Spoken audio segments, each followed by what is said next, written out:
Aloha. This is Emily Thoreau-Threat, host of the Grief and Happiness podcast.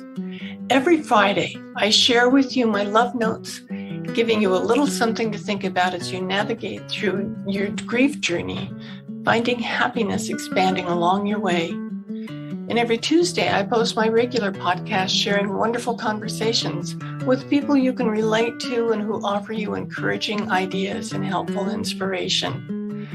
I'm so grateful you're joining me and look forward to hearing from you, your thoughts. My podcast for today is Pain is Inevitable. Suffering is Optional. When grieving, we all feel pain. We can recognize it and deal with it constructively, or we can melt into a deep abyss of suffering, unable to rise up from the mire. The good news is you have a choice in this matter. You can choose to survive and thrive. Compare the loss of a loved one by death to the birth of a baby. In labor, the contractions start slowly, giving your body time to adjust. As the pains come more frequently, they're more intense. Finally, when the pains are so close together and so strong, relief comes in, pushing hard till the release of the baby sliding into the world. Death is the opposite of birth. It's a similar process, but reversed. The loss starts with the incredible pain. It's deep and hard and seemingly eternal. Yet soon, you can take a breath, and in those breaths, you find moments of peace. Grief alternates like those labor pains.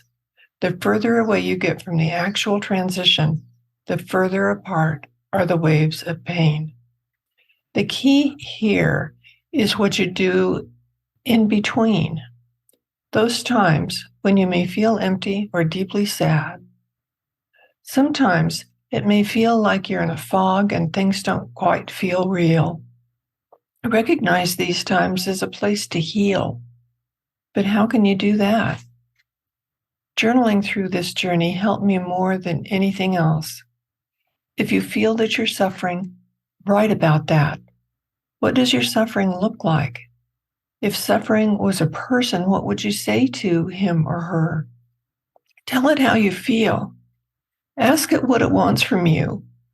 When you tire of the conversation, you can tell it that you no longer want to visit with them and politely say goodbye.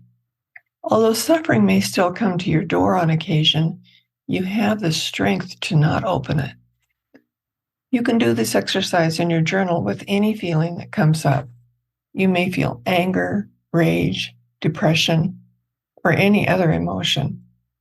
When you recognize that an emotion is directing your thoughts and actions, get out your journal and work on it in writing. And if the emotion tries to visit you again, just say to it, "Sorry, I can't deal with you right now. I have plans to spend time with love and joy instead."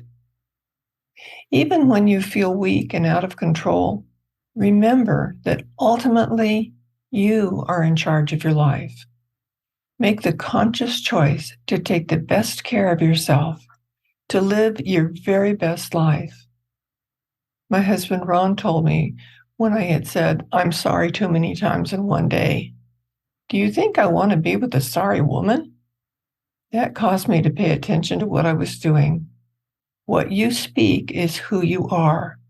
So when suffering comes to visit and you turn it away, in your journal, write a list of who you are. Start each item of your list with, "I am. I am strong. I am beautiful. I am joyful. I am hope. I am love." I'm sure you can list many things about how the perfect person you really are.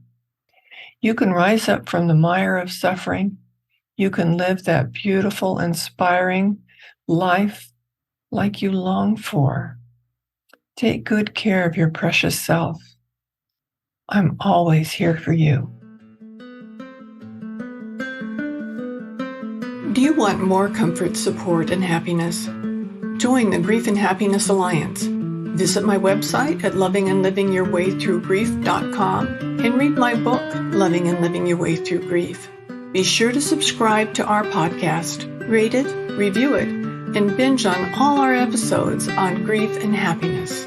I can't wait to welcome you back to another episode